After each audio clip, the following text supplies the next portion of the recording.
homemade and cinched down tight over your ears. So take it away, Dave and Mickey. Hello and welcome to Shiny Side Out with Dave. It's me. And Mackie. Coming to you live from the Slipsy Sydney studios.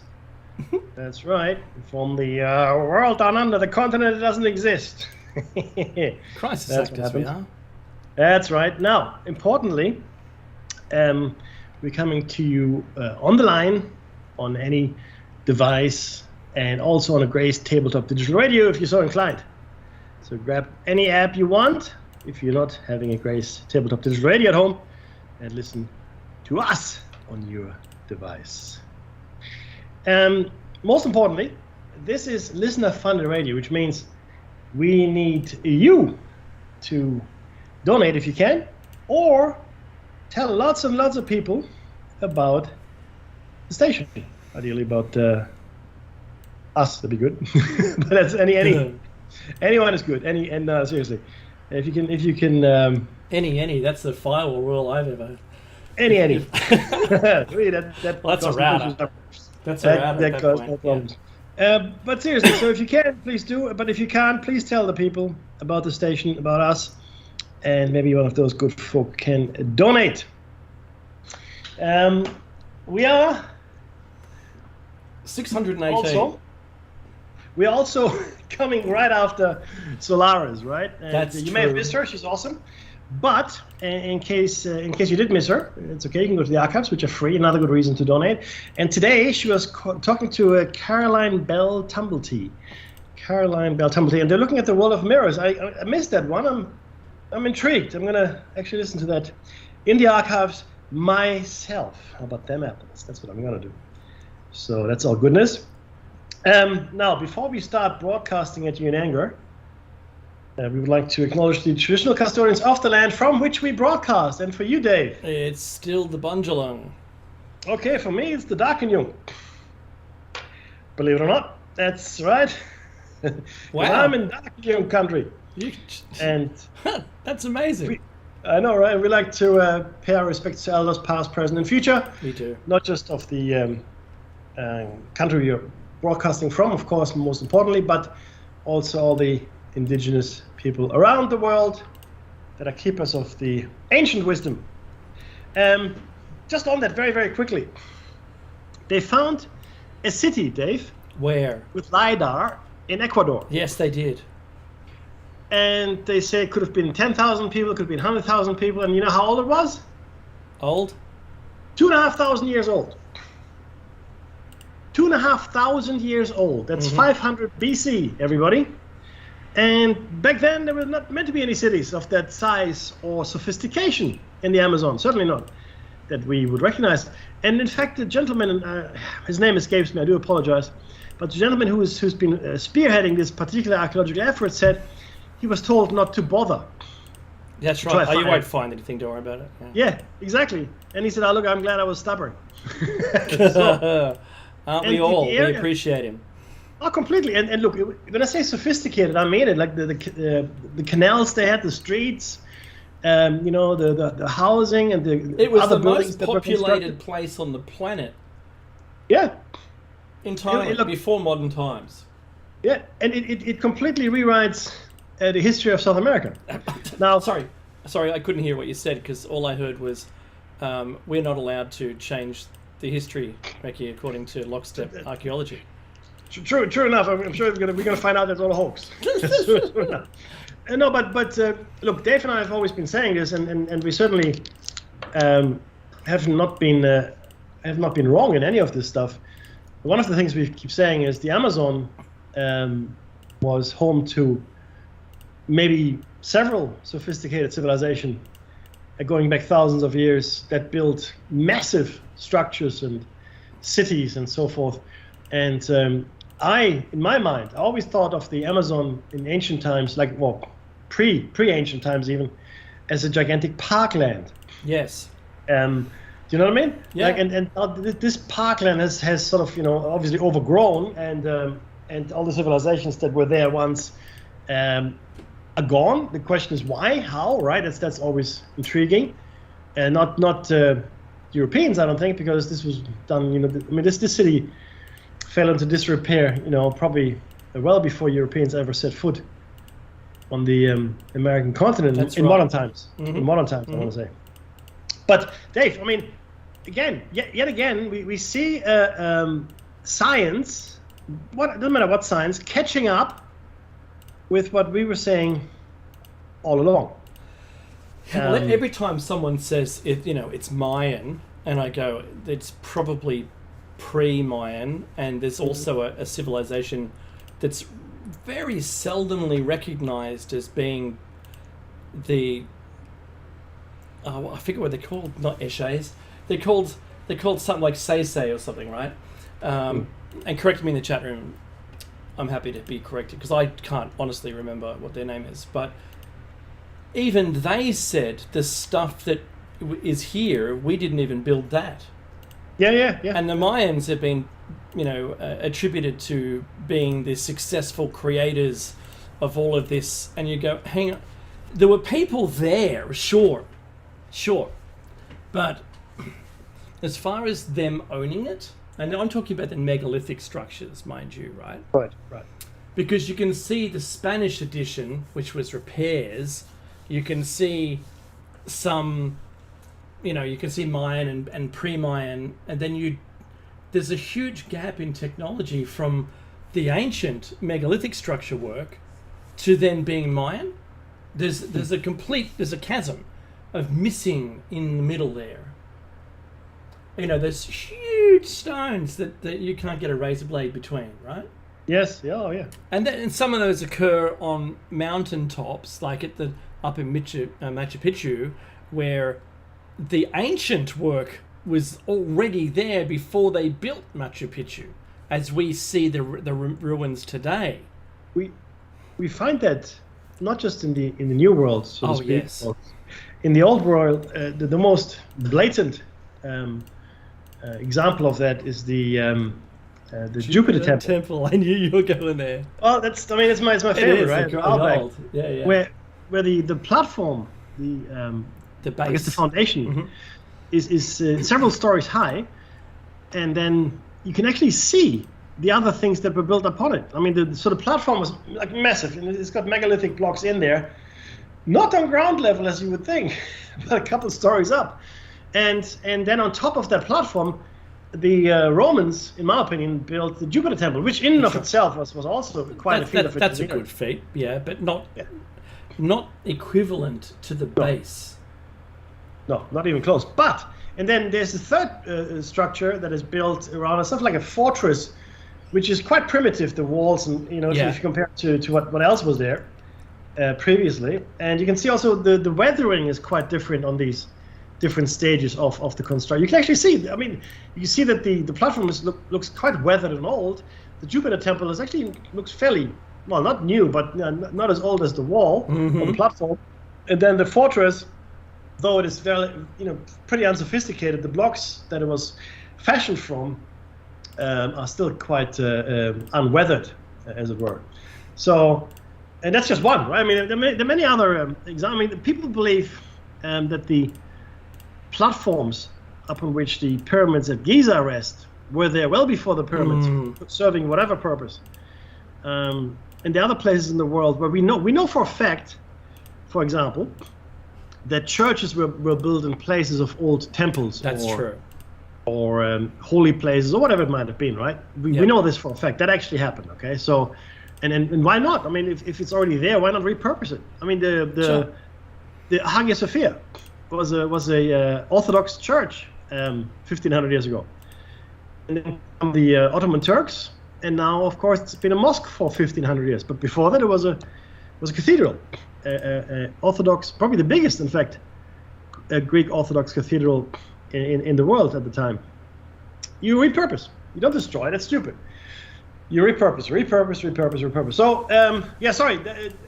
That was something that I wanted to just mention because it is one of these things where we've talked about this for a long time, and not just us. Other researchers and other people that are interested in the things that we're interested in speak about this, and it's nice for science to say, oh, you know what, this new technology that we have, the LiDAR and whatnot, that's really showing up a whole bunch of stuff.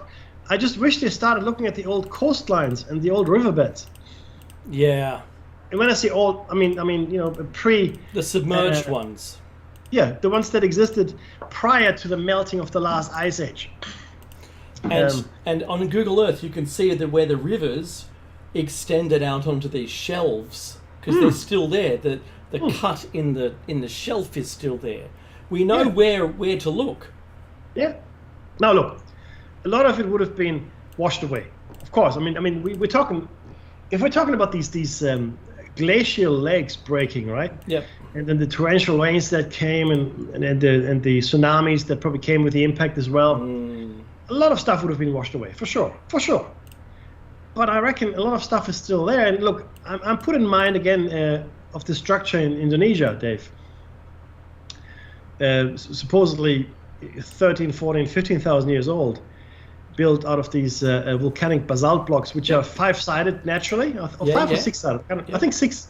Yeah, I think 6-sided naturally, but they were laid sideways, and it's clear that someone built a structure there, which of course archaeologists in Indonesia are now acknowledging, or they actually looking at it, they're curating it, they're digging. They found with echolocation and so forth, they found, and sonar, they found chambers in the structure. And they also found that there were several building stages, and the oldest one going back something like 14, 15,000 years. That's pretty old. Yeah. And nobody was meant to have been as sophisticated back then as that. Of course, Göbekli Tepe and the other Göbekli Tepes that have since been found also throw a spanner in the works, Dave. As you know, and look, history is being pushed back further and further and further. Recently, I spoke to a couple of Sri Lankan fellas at my kid's birthday party. They said, "Oh yeah, this happened," and then because they explained to me the actual, I guess the origin story of the Light Festival, right? Cool. That just comes along before Christmas, and for the life of me, I can't remember what it's called. No, I can't remember what it's called. My apologies. But it's a festival of lights. Anyway, I don't want to talk about that, but we talked about Sri Lanka and in India, and one of the guys was Indian there, and how they've always been in conflict. And they talked about Adam's Bridge. Oh, awesome. Okay. And he goes, yeah, no, there was a bridge there in the olden days. And we go, yeah, I know. It's a natural formation anyway. So the natural formation was there. I'm not saying that someone built that, but the natural formation was used to build. They fashioned a weir. Yes. Like we build today, yeah. Yeah, and back in the day, of course, the water line, right? The sea level was a lot lower, right? So it would have been a lot easier to fashion a bridge like this. And we have a modern equivalent. In fact, we've got a number, but the most striking modern equivalent, of course, is the road that goes down into the Keys, in the Florida Keys. Bimini Road. Oh no, the road that goes down. No, yes. The freeway. Yeah, that's right. The freeway, which literally connects all the islands down there, right? Yep. It's a bridge essentially. It's one of the longest bridges in the world. So it's not unprecedented. It's not impossible. It's certainly not impossible, especially if the water, the sea level is much lower than it is today. Anyway, so sorry. And then there's the story of the king or someone taking the princess, or someone stealing the princess. That's exactly it. And in fact, that was the origin story of the Festival of Lights. And look, I'm not in the chat. If somebody knows in the chat, great. But I couldn't get in the chat today because I'm not actually at my home computer. What was it? Whatever. It's the Festival of Lights, and you're right. So the Hindu king or god or whatever. I mean, over time, you never know if it's a god or a king, right? he kidnaps, I think, a princess, a Sri Lankan or Ceylonese princess, and then his brother, or maybe he elopes with her, but his brother doesn't like it, and he cuts off her nose. To make her less attractive, of course. Yeah, the Ceylonese prince goes then to rescue her, but then there's a war, and the Hindus or the Indians beat the Sri Lankans in that war. So for them, it's a remembrance of the victory. That's what this Festival of Lights is. Of course, the Sri Lankans don't really celebrate it, but if they do celebrate it, it's a reminder of that battle loss. never the twain shall meet, and they don't really get along all that well either. Not so much. That's what happened there. But yeah, it's fascinating stuff, my friend. But they spoke about it matter of factly. It wasn't like a hypothetical. No, there was Britain. No. Yeah, it was. That's what happened. That's right. Yeah, totally. And look, you've got to respect those stories. Yeah, you do. I agree, 100%, Mike, 100%. But so that's I guess that's as much I wanted to explore. Is it being right? No, it's not being right. It's nice to see that not everything is kept behind the veil. Yeah. Okay. Yeah. And it's, of course, it's impossible to keep everything behind the veil. Mm-hmm. Does it matter? Well, yes, it does matter, because I mean we have this Eurocentric view of the world where we think the cradle of civilization was somewhere in in Sumer. Then from there it went into Europe for some reason. So Europe becomes the center for all cultural advancement, for civilization, for 1,000 years at least, etc., which of course is a nonsense. There were thriving civilizations in Africa, in the Americas, in Asia, at the same time as the Roman Empire, at the same time as the Persian Empire. That's right. And even before then, if you want to consider the out of Africa discussion just for a moment, the two Zor, which we haven't learnt more about, the Florensis and what's the other one? Denisovan. Yeah, Denisovan. So they met, the people out of Africa met these different hominids. There's hominids on the whole planet, right? On the whole planet, there were already hominids getting about doing their thing. So that's right. It wasn't that humans left Africa, hominids left Africa to meet all the other hominids. So they were like a holiday and already populated the rest of the world. They were already there. And I think that's the thing that we have to start to understand now, that we have, let's call it the haplogood, DNA group, and it's starting to get fleshed out more and more. That's what's becoming evident here. Now, the Denisovans were already here in Australia and southern Asia, because they were one connected landmass during the last ice age. So, because they were already that's going up to Angkor Wat as well. That's right. That whole region, the whole region was one group, which is just extraordinary to think about that. But the striking thing is that all of Southeast Asia there, right? Yeah. Prior to the melting, just was what was the Sunderland. It was just one big landmass. Yep. That's right. Connected to Papua New Guinea, and really it was just a hop, skip, and jump into Australia. It connected. They were connected. You could walk between them happily. Not even tidal problems. Yeah, I mean, everyone talks about the Bering Strait. That's true. Yeah, that's good. But you're completely neglecting the Antipodes. The Australian connection, and how all of Southeast Asia was just one big chunk of country. Yeah, and then you had the same thing up in Europe. I forget what that's called. Sunderland was Southeast Asia, and then there was this other land, which was connected, like essentially all Great Britain and Northern Europe and Western Europe were all connected as one blob. That's right. And what was that called? Well, that was the Ice Age that actually cut the channel between France and England. Yeah. That was the Ice Age cutting that. Right. Yeah.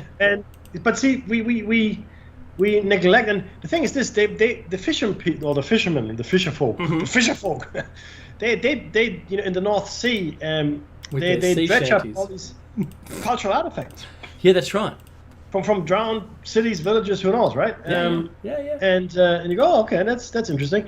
Yeah, but it's not just interesting. I mean, think about this for a second. Interesting. Yes, it's interesting. Interesting. That'll do. Well, our history is lost to us.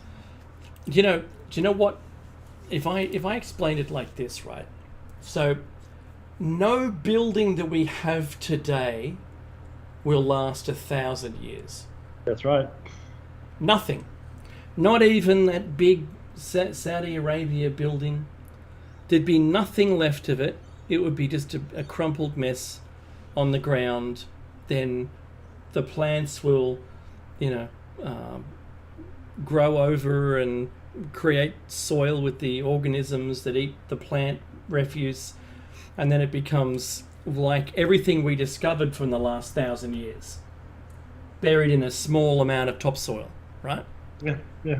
And trees, and even Angkor Wat, which is only like 700 years from when it was populated, it itself has got these massive trees and the tree roots growing down through the rocks, just pulling it down slowly. There wouldn't be another 300 years before that was gone if we hadn't discovered it in time to clear away what we've seen as regrowth. So likewise, the Amazon basin, and I share your belief, Mackie, that it was parkland with these beautiful buildings and structures and roads and people and farming.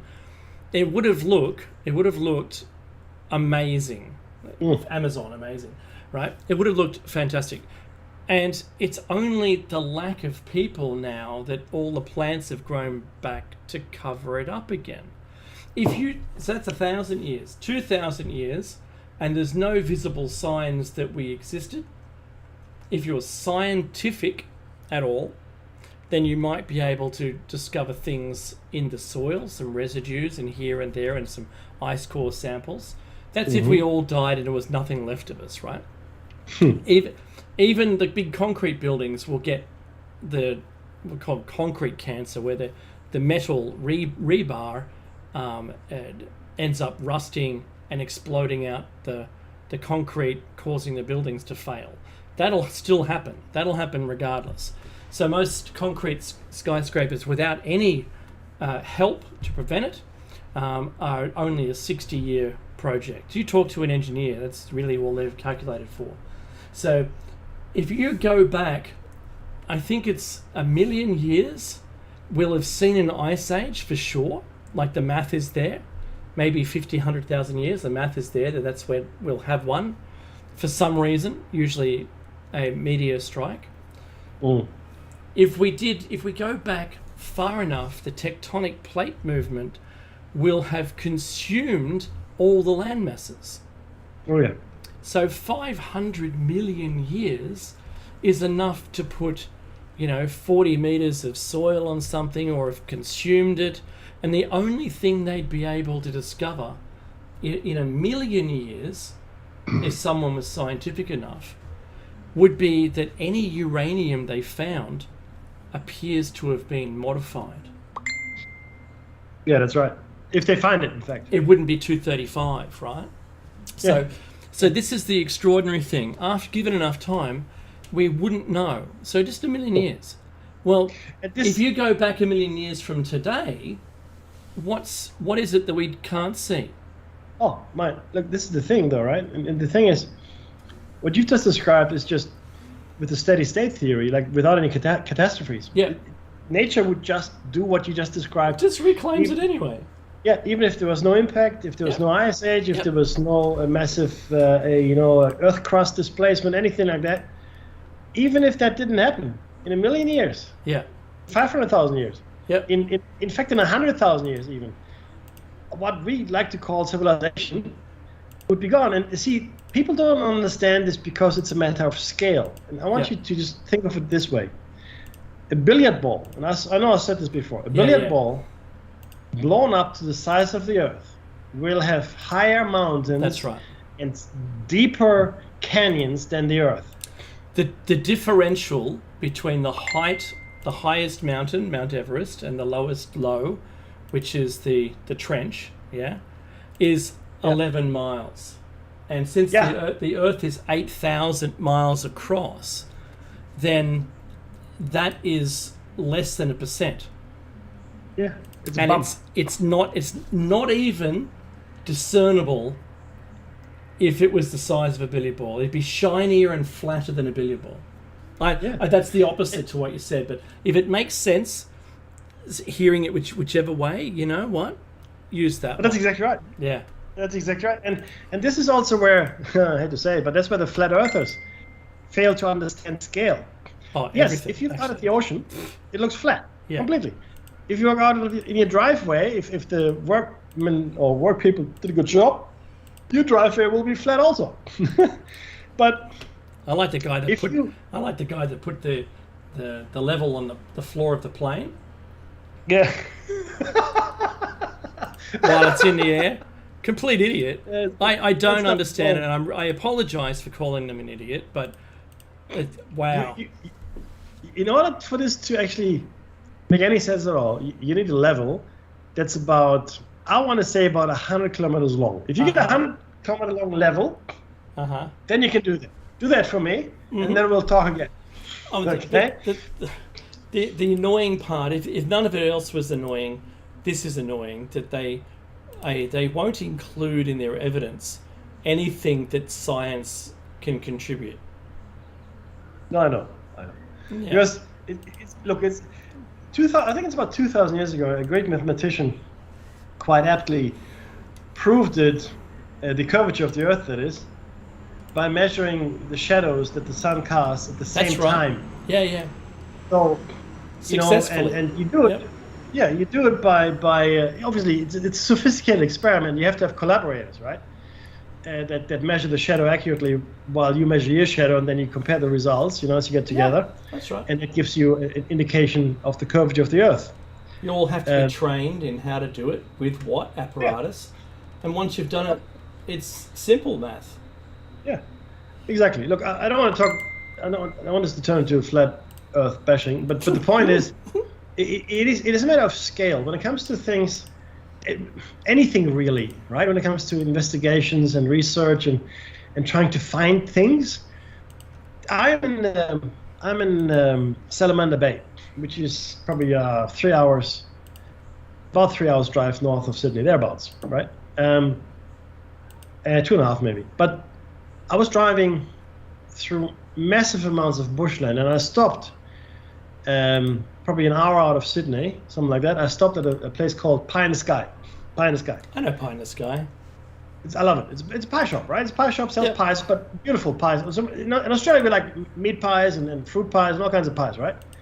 And pasties and sausage rolls. It was lovely. So my family and I sat down there. There's a little area you can sit out, and then you can look out over, I guess, nature. Like there's huge, That's right. valleys and bushland, right? That's what it is, bushland.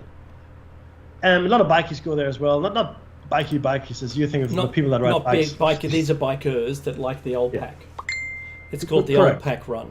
Yeah, and you look out over the over this canopy, right? And it stretches as far as you can see, and then you can see the ocean in the distance as well.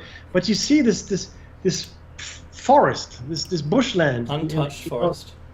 Yeah, and it stretches on and on. There's no buildings, there's no roads, and you realize, and this is just a couple hours out of Sydney, right? An hour, I should say, right? Yeah, that's right. You can drive for days through this kind of bushland. I'm in that bushland at some point.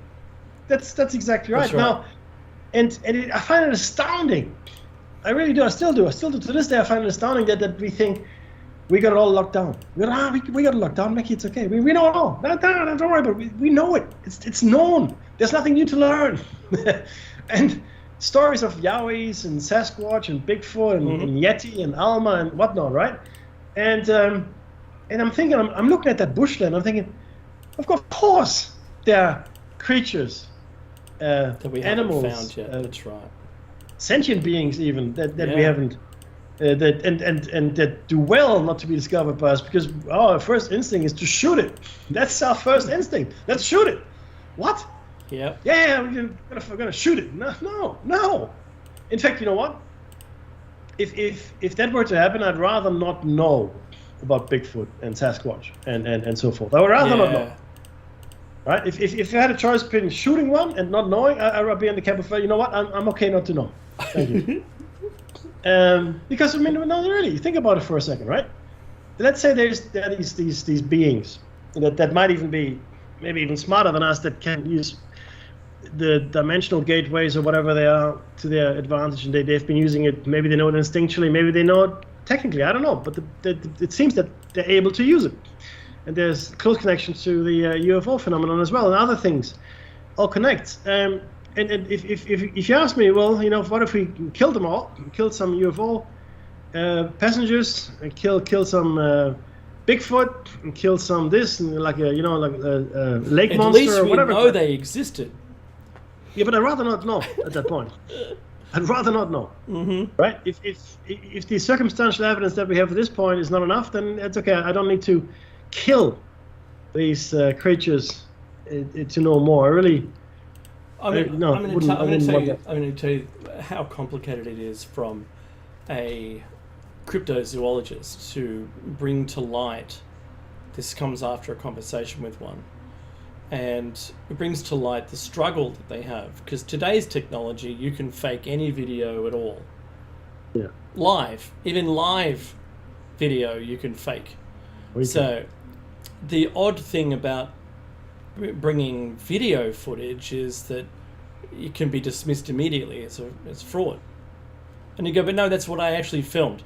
Sure it is. Yeah, like it's CGI, shut up. Right? We don't want it to know that it exists. And we interviewed a guy called Tony Healy who got, I think, a grant to go down to Tasmania and study the home of the Tasmanian tiger, a thylacine, where sightings have occurred even across Australia's mainland, Becky, in the last 20 years, in the hope that maybe we can track down a family of them or something.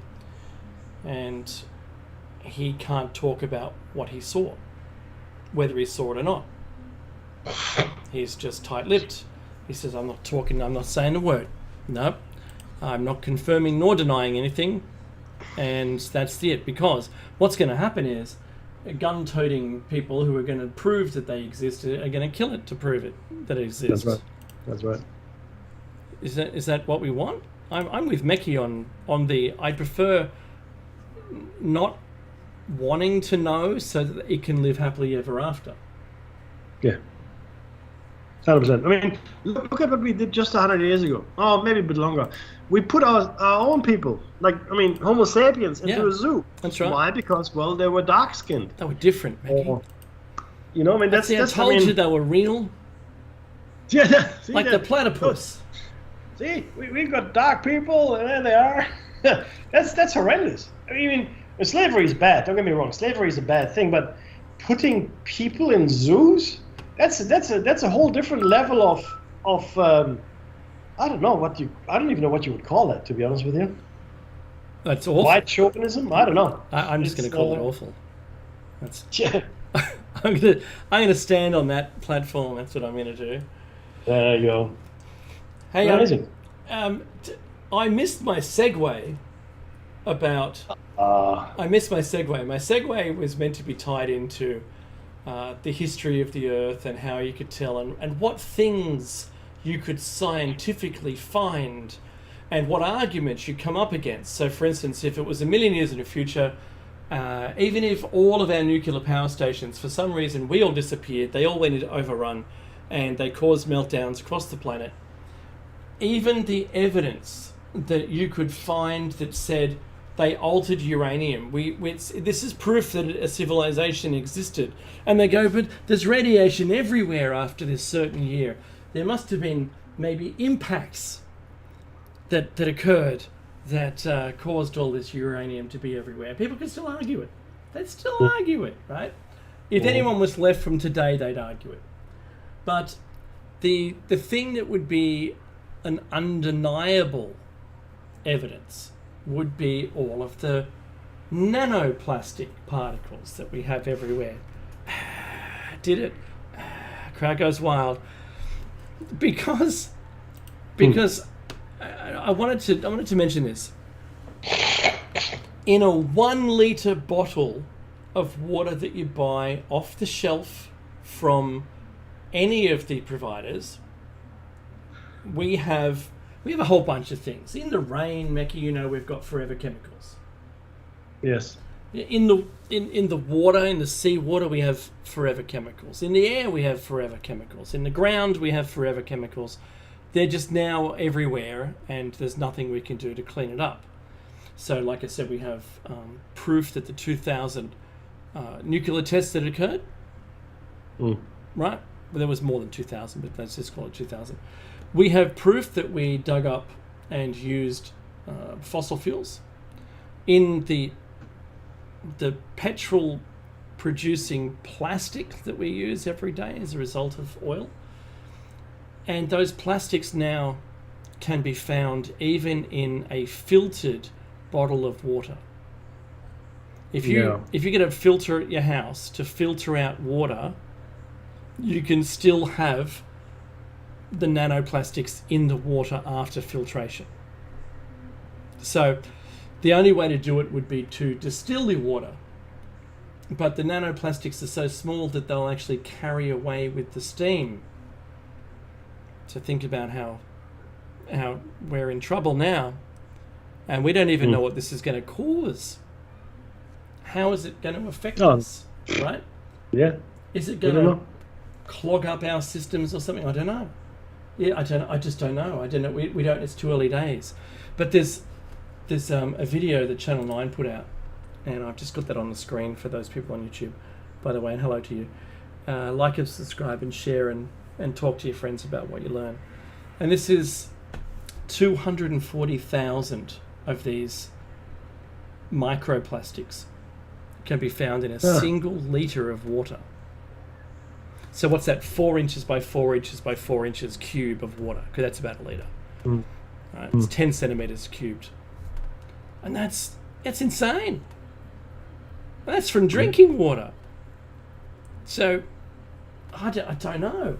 I think I've completely lost faith in the use of plastics. While it's so convenient, it must be extremely cheap for us to have been able to ruin what we had, which was glass, which could be totally recyclable, washed out, cleaned, and we had a good system, and I think a good people at the time.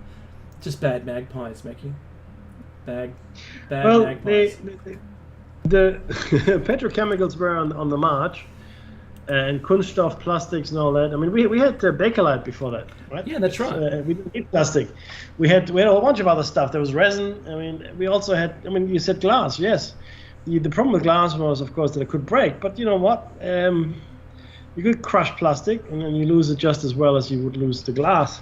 It didn't make any. I grew up with glass as a child. Mm-hmm.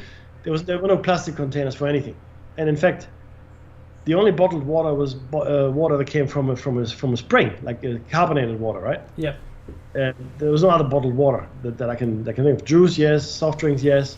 But it was all glass. All of it was glass. Mm-hmm. I mean, then when I was maybe just starting primary school, they had some Tetra Paks.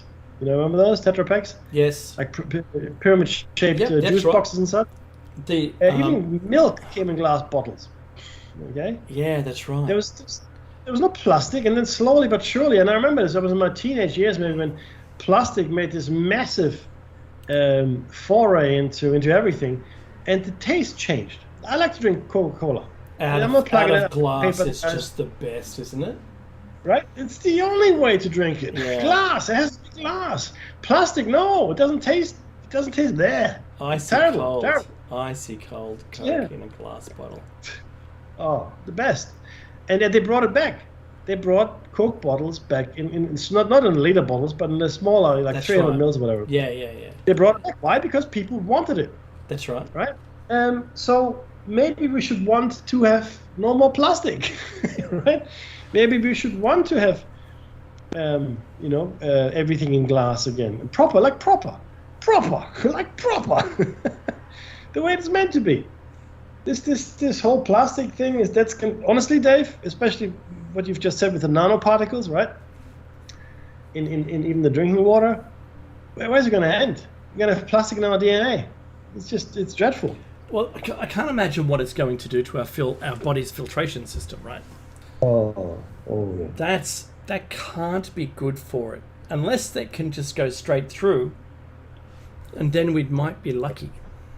Well, look, a lot of stuff gets caught up in the system, right? In our system. So I'd like to think that it goes straight through. That'd be awesome. I don't share your optimism. That'd be great. That's right. I don't share it. So once again, that's another item that could be detected in sediments that would say that there was a civilization on the planet at this time. Isn't that extraordinary? That there's the few things that let's call it our AI overlords when they emerge publicly. I love the leader and the AI overlords. I do. I love the leader. Too late. I love them more. Too late. Your fate has been sealed. Roger. You are under arrest. So Sam Altman just revealed the details about GPT-5. Okay. And from OpenAI. Right, and do you know who's on the board? Musk. Yep. I did know. Yep. And what we're seeing now, what surprised Becky and I was Gemini. And I can't imagine now that they're competing on such a large scale that it's just going crazy. There was a lawsuit against ChatGPT, or let's call it just OpenAI, right? Because of plagiarism. That's a fair call, because it did use and was trained on the internet, and that's what people have written. But isn't the net result, exactly what humans do anyway? So if I'm a musician and I've never ever heard music before and I'm playing music, how am I going to play something that is the next step along the path unless I've actually heard music? And what's the first question that anyone would ask a musician? And that is, what are your influences? And then they say, well, when I grew up I heard these things. And you can hear, when they say that, you can kind of hear how that's formed their style of music. That's not I agree with you. That's fine, but the issue here is not that. The issue is this: what these language models do, right? These advanced language models, is they take whatever's online and they use it. It's not like they're making something new, right? It's just being used. And another thing is this as well: if they didn't get any money from it, who cares? Do whatever you want, right? Yep. But because they're selling services and they're making themselves now into something that is becoming, I guess, essential to almost everything we will do in the future. And sellable products, the people that created the original IP on which these things were trained, without permission, mind you, right? Saying, well, you trained your language models on my stuff. I didn't say you could. Not only that, the funny thing is this has happened recently. I spoke to a lawyer friend of mine over lunch, and he said there was this case. You know this, Dave. There was this case where the legal team was, I guess, lazy, and they got ChatGPT to put together the arguments. I guess the cases, or I guess at least reference cases. Mm-hmm. So off they went to court. Only to find out that none of the cases actually existed. The chat or whatever language model just made it up. So they're citing made-up examples. Yeah, it made up cases, like to help with the case at hand. Oh, that's right. Yeah. So Rogers versus the city in this blah blah point, it didn't exist. Well, Homer Simpson versus the Dark Overlord. Might as well be. It's like, what? That was very funny. Of course, the judge goes, but that's when, of course, that is intellectual laziness, right? Yeah. And of course, the judge would throw that out. But ultimately, the lawsuit that's being filed is because you've used my material that I haven't given you access to train your. So the test case, how did it go? Did it was found guilty? It's not finished. Oh, okay. As far as I know, there's no judgment. And this was against think it was Microsoft that was being sued. Oh, that you're not in business unless you're being sued, apparently. Well, that's what they say. That's what the people who are stealing stuff say. Yeah, that's right. Yeah, that's well, see, Elon Musk never really stole. He just legally took it, right? Because Elon Musk never invented anything, ever. And he's never been the originator of anything, ever. He's just cleverly put into his contracts that he will call himself a founder now. And you're not the founder, but I'm the founder. I bought your company, so I'm the founder. No, you're not. Yes, I am. With the fine print. And why is it, Mickey, we're not doing that? Because he's quite wealthy now. There you go. That's. But look, is there a reason there's we're such not thing. doing that? There's ethics. Oh, ethics! They get in the way every time. Who needs ethics, right? Yeah. When you got money. Well, there you go. That's the money. What you want?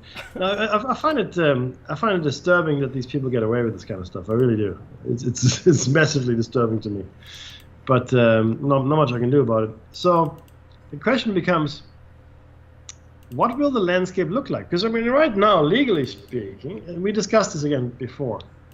Legally speaking, all the things that are happening, from gene manipulation to strange and new materials, to hybridization of our genes, to the emergence potentially of AI, actual AI, the singularity, and the ability to confuse our genders for the species as well. But not only that, but to create a whole new set of species and subspecies, hybridization, etc., like I mentioned, and the potential that you now have in other fields of endeavor, right? Where you, in space exploration, for example, right? I mean, who owns space? Right? I mean, who owns the moon, right? Who owns the asteroid belt? Who owns the planets? This will be something that has to be discussed. Who owns the sun?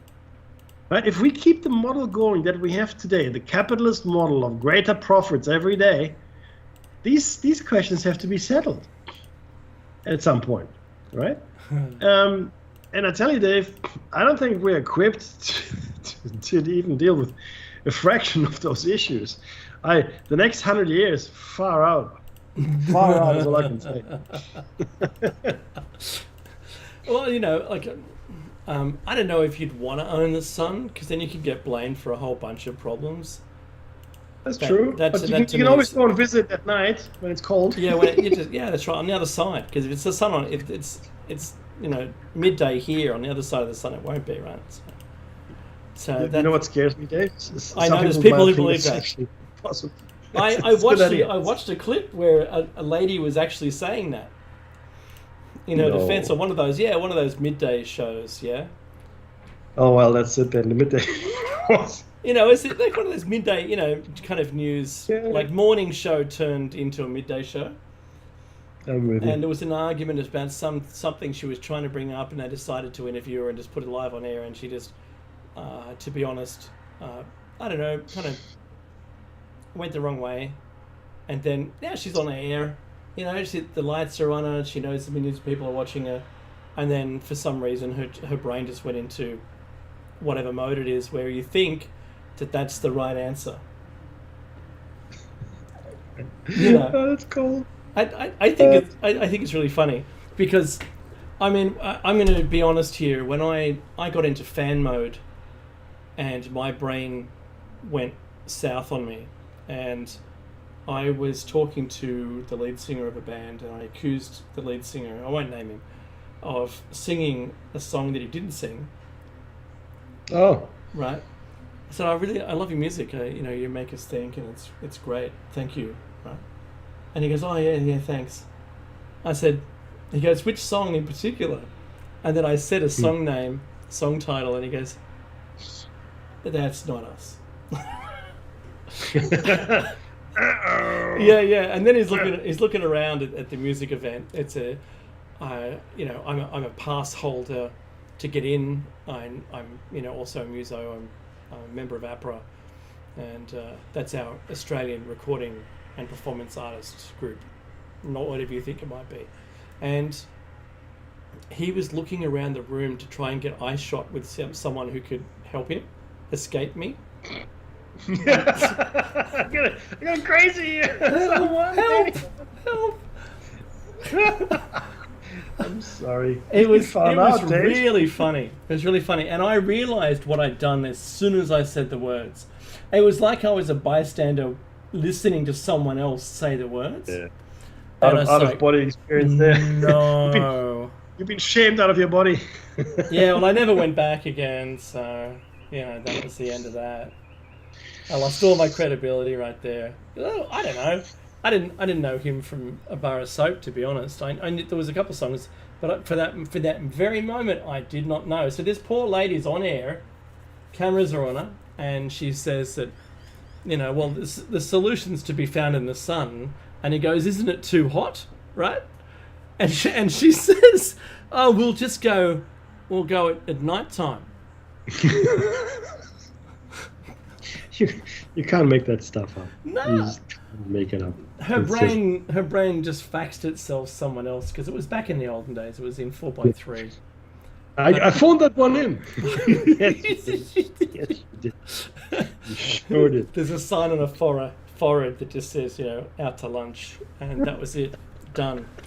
Hilarious. You can't write it. You couldn't act it. I don't think you'd act it so successfully as she did. She portrayed it. Like, what?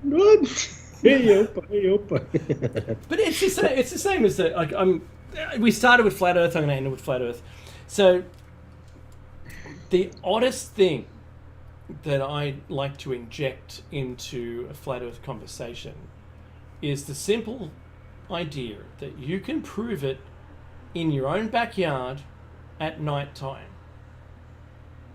And they're like, oh, but see, internally they're internalizing this argument against me. But you see, it's all about parallax, right? Because you can see, it's what the horizon looks like it's bent, but it isn't, right? I go, it's night time.